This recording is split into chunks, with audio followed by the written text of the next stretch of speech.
আসসালামু আলাইকুম। প্রিয় সৌদি প্রবাসী ভাইয়েরা কেমন আছেন? আশা করি ভালো আছেন। আলহামদুলিল্লাহ আমিও ভালো আছি। আজকে আরেকটি নতুন ভিডিও নিয়ে হাজির হয়েছি আপনাদের সামনে। আজকের ভিডিওটি আমাদের প্রবাসীদের জন্য খুবই গুরুত্বপূর্ণ, কারণ আজকের টপিক হচ্ছে পায়ের গন্ধ, পায়ের দুর্গন্ধ।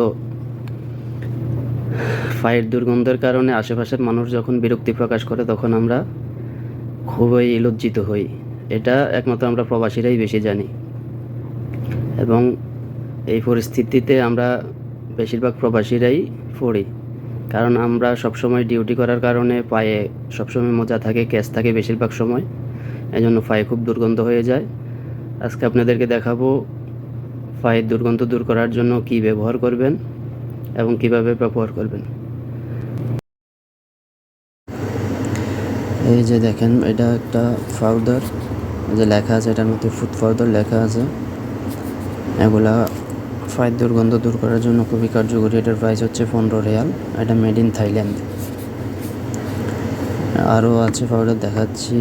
এটার পাশে এই যে সাদাটা, এটা হচ্ছে আপনার মেড ইন চায়না। এই যে ফুড পাউডার লেখা আছে, এটাও পাউডার। এটার প্রাইস হচ্ছে আপনার 20 রিয়াল। এই যে 20 রিয়াল লেখা আছে। আর এটার পাশে আরেকটা পাউডার আছে, এটাও মেড ইন থাইল্যান্ড। যে ফুড পাউডার লেখা আছে দেখেন, এটার প্রাইস হচ্ছে, আপনাদেরকে প্রাইসটা দেখাচ্ছি, এটার প্রাইস হচ্ছে 14 রিয়াল। আর এটার পাশে এই যে এটা হচ্ছে স্প্রেটার দাম একটু বেশি, এটার দাম হচ্ছে 50 রিয়াল। এটা মেড ইন ইতালি, দাম হচ্ছে 50 রিয়াল।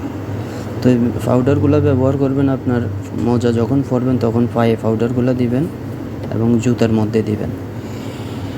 স্প্রেটাও সেম, পায়ের মধ্যে